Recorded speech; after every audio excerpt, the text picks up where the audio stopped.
The Solemn League and Covenant, a sermon at London by Thomas Case. And here a footnote. Mr. Case, a member of the Westminster Assembly, gave this sermon and the one that follows at the taking of the Covenant in Milk Street Church, London, the former on Saturday evening, the 30th of September, 1643, and the other on the 1st of October on, quote, the Sabbath day in the morning, unquote, immediately before the covenant was taken. Both sermons, together with one on the fast, 27th of September, were dedicated to the commissioners from the Church of Scotland to the Westminster Assembly. Quote, and I will bring a sword upon you that shall avenge the quarrel of my covenant, unquote. Leviticus 26, verse 25. Since covenant violation is a matter of so high a quarrel as for the avenging whereof God sends a sword upon a church or nation, for which it is more than probable the sword is upon us at this present, it having almost devoured Ireland already, and eaten up a great part of England also, let us engage our counsel and all the interest we have in heaven and earth for the taking up of this controversy. Let us consider what we have to do, what way there is yet left for us, for the reconciling of this covenant, else we and our families are but the children of death and destruction. This sword that is drawn and devoured so much Christian Protestant flesh already will, it is to be feared, go quite through the land, and in the pursuit of this quarrel, cut off the remnant, till our land be so desolate, and our cities waste, and England be made as Sodom and Gomorrah in the day of the fierce anger of Jehovah. Somewhat I have already spoken in the former use to this purpose, that is, quote, to acknowledge our iniquities that we have transgressed against the Lord our God, unquote, to get our hearts broken for breaking the covenant, to lay it so to heart that God may not lay it to our charge. But this looks backward. Somewhat must be done de futuro, for time to come. That may not only compose the quarrel, but lay a sure foundation of an afterpeace between God and the kingdom. And for that purpose a mean lies before us. An opportunity is held forth unto us by the hand of divine wisdom and goodness, of known use and success among the people of God in former times, which is yet to me a gracious intimation, and a farther argument of hope from heaven, that God has not sworn against us in his wrath, nor sealed us up, a people devoted to destruction, but hath yet a mind to enter into terms of peace and reconciliation with us, to receive us into grace and favor, to become our God, and to own us for his people. If yet we will go forth to meet him, and accept of such honorable terms as shall be propounded to us, and that is, by renewing our covenant with him, yea, by entering into a more full and firm covenant than ever heretofore. For as the covenant was raised for as the quarrel was raised about the covenant, so it must be a covenant more solid and substantial. That must compose the quarrel, as I shall show you hereafter. And that is the service and the privilege that lies before us, the work of the next day. So that, methinks, I hear this use of exhortation, which now I would commend unto you, speaking unto us in that language, quote, come, let us join ourselves to the Lord in a perpetual covenant that shall not be forgotten, unquote. It is the voice of the children of Israel and the children of Judah, returning out of captivity. Quote, the children of Israel shall come, they and the children of Judah together, seeking the Lord, unquote, whom they had lost, and inquiring the way to Zion, from whence their idolatry and adulteries had cast them out. Themselves become now like the doves of the valley, mourning and weeping, because they had perverted their way, and forgotten the Lord their God. Quote, going and weeping they shall go, and seek the Lord their God. They shall ask the way to Zion with their faces thitherward. Unquote. And if you inquire when this should be, the 4th verse tells you, in those days. And if you ask again what days those are, interpreters will tell us of a threefold day, wherein this prophecy or promise is to be fulfilled. That is, the literal or incotive, evangelical or spiritual, universal or perfect day. The first day is a literal or incotive day, here prophesied of, and that has already passed long since. That is, in that day wherein the 70 years of the Babylonian captivity expired. Then was this prophecy or promise begun in the part to be accomplished. At what time the captivity of Judah and diverse of Israel with them, upon their return out of Babylon, kept a solemn fast at the river, quote, Ahava, to afflict their souls before their God, unquote. There may you see them going and weeping, quote, to seek of him a right way for them and their little ones, unquote. There you have them seeking the Lord and inquiring the way to Zion with their faces thitherward. And when they came home, you may hear some of their nobles and priests calling upon them to enter into covenant. So Shechaniah spake unto Ezra, the princes and the people, quote, We have sinned against the Lord. Yet now there is hope in Israel concerning this thing. Now therefore let us make a covenant with our God, unquote. And so you may find the Levites calling the people to confess their sins with weeping and supplications, in a day of humiliation, and at the end of it, to write and swear and seal a covenant with, quote, the Lord their God, unquote. This was the first day wherein this prophecy began to be fulfilled, in the very letter of it. The second day is the evangelical day, wherein this promise is fulfilled in a gospel or spiritual sense, namely, when the elect of God, or what nation or language soever, being all called the Israel of God, as is prophesied, quote, one shall say, I am the Lord's, and another shall call himself by the name of Jacob, and surname himself by the name of Israel, unquote. I say, when these and their several generations and successions shall turn to the Lord, their God, either from their Gentilism and paganism, as in their first conversion to Christianity, as Tertullian observes after the resurrection of Christ and the mission of the Holy Ghost, Aspice exende universas nationes ex vergine, erroris humanae emergentis ad dominum Deum et ad dominum Christum ejus. From that day forward you might behold poor creatures of all nations and languages, creeping out of their dark holes and corners of blindness and idolatry, and betaking them to God and his Son Jesus Christ as to their lawgiver and Savior, or else turning from anti-Christian superstition and false ways of worship as in the after, and more full conversion of churches or persons, purging themselves more and more from the corruptions and mixtures of popery and superstitions, according to the degree of light and conviction which should break out upon them, and asking the way to Zion, the pure way of the gospel worship, according to the fuller and clearer manifestations and revelations of the mind of Christ in the gospel. This was fulfilled in Luther's time and in all those after separations which any of the churches have made from Rome, and from those relics and remains of superstition and will worship, wherewith themselves and the ordinances of Jesus Christ have been defiled.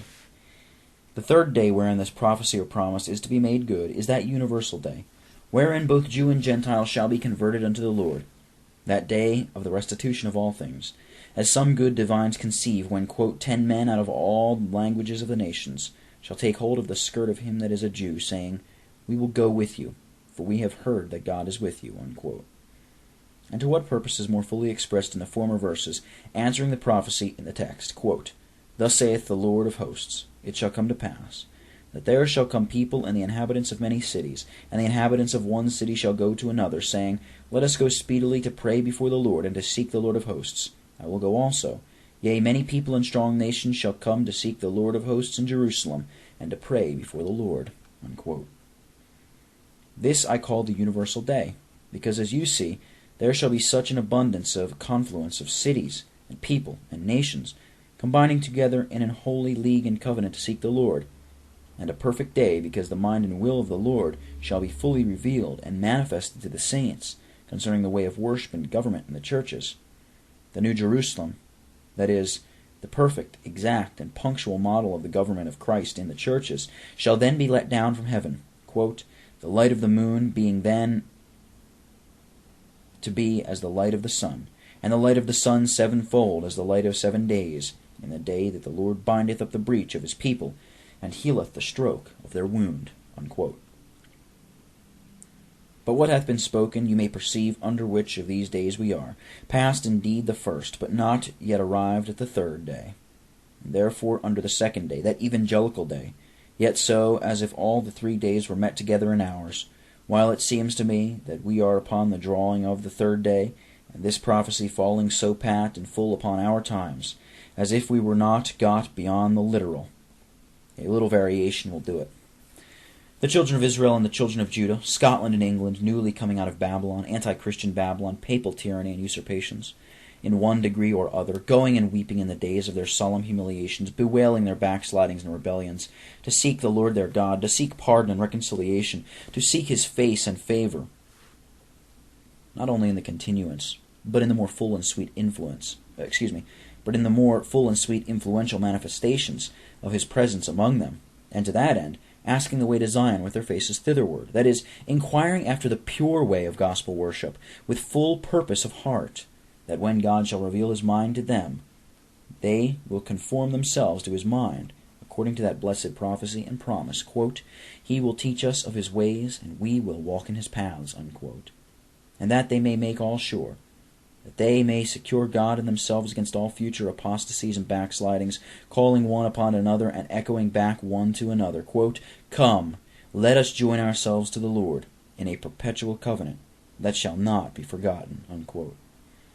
You see, by this time I have changed my text, though not my project, to which purpose I shall remember that in the handling of these words I must not manage my discourse as if I were to make a new entire sermon upon the text, but only to improve the happy advantages it holds forth, for the pursuit and driving on of my present use of exhortation.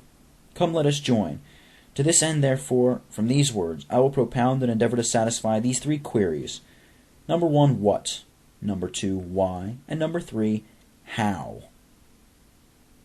Number 1, what the duty is, to which they mutually stir up one another. Number 2, why, or upon what considerations. Number 3, how or in what manner this service is to be performed. And in all these you shall see what proportion the text holds with the times. The duty in our text with the duty in our hands, pressing them on still in an exhortatory way. For the first, what the duty is. Answer.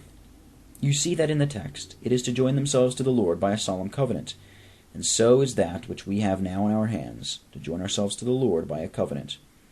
How far they correspond will appear in the sequel.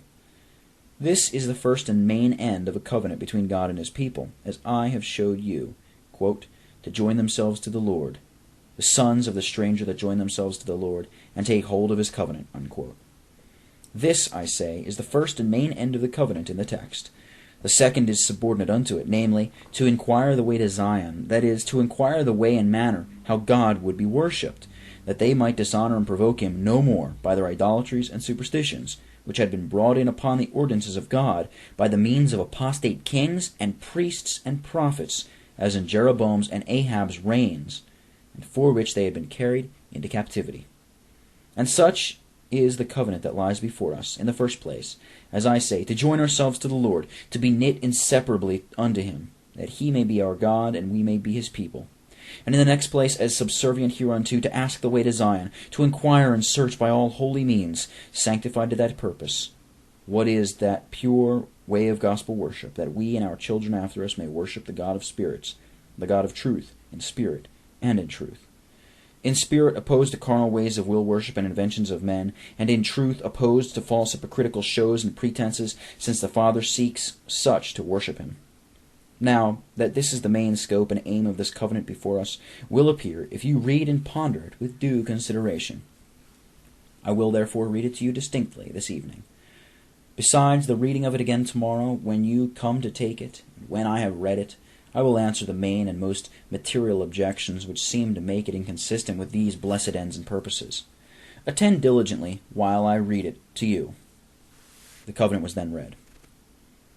This, brethren, is the covenant before us, to which God and his Parliament do invite us this day, wherein the ends propounded lie fair to every impartial eye. The first article in this covenant binding us to the reformation of religion, and the last article to the reformation of our lives. In both we join ourselves to the Lord, and swear to ask and receive from his lips the law of this reformation. Truly this is a why as well as a what, that I may a little prevent myself, a motive of the first magnitude.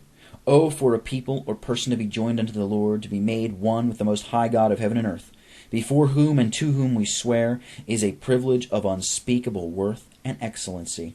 Quote, seemeth it, said David unto Saul's servants, a small thing in your eyes to be son-in-law to a king, unquote, seeing I am a poor man? Seemeth it, may I say, a small thing to you for poor creatures to be joined and married, as it were, to the great God, the living God, who are so much worse than nothing?